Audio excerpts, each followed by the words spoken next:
বৃহস্পতিবার দিবাগত রাতে ইরানের রাজধানী তেহরান সহ একাধিক পারমাণবিক ও সামরিক স্থাপনায় বিমান হামলা চালিয়েছে ইসরায়েল। বুধবার ইরান দুটি ক্ষেপণাস্ত্রের পরীক্ষা সফলভাবে সম্পন্ন করেছে, যেগুলোতে 2 টন ওজনের ওয়ারহেড সংযুক্ত রয়েছে।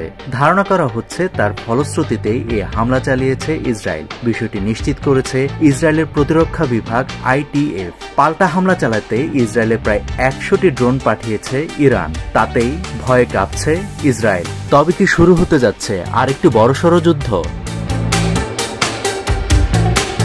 ইসরায়েলি দখলদার বাহিনীর হামলা থেকে বাদ যায়নি বেসামরিক ও আবাসিক এলাকাও। বৃহস্পতিবার দিবাগত রাতে 5টি ধাপে হামলা চালিয়েছে ইসরায়েল। স্থানীয় সময় মধ্যরাত 3টার দিকে তেহরানের বেশ কয়েকটি স্থানে দফায় দফায় অন্তত 9টি বিস্ফোরণের শব্দ পাওয়া যায়। এছাড়াও ইস্পাহান প্রদেশের গুরুত্বপূর্ণ পারমাণবিক স্থাপনা নাতানজেও বিস্ফোরণের খবর পাওয়া গেছে। ইরানের প্রধান ইউরেনিয়াম সমৃদ্ধকরণ কেন্দ্র এখানেই অবস্থিত।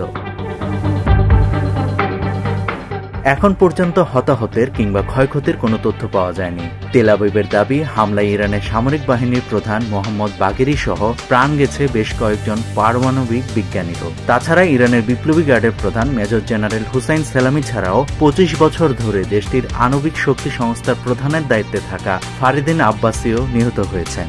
ইসরায়েলের প্রধানমন্ত্রী নেতানিয়াহু বলেছেন, তেহরান থেকে প্রায় 225 কিলোমিটার দক্ষিণে নাতানজ শহরে অবস্থিত ইরানের প্রধান পারমাণবিক সমৃদ্ধকরণ কেন্দ্রে হামলা চালিয়েছে তাঁর দেশ।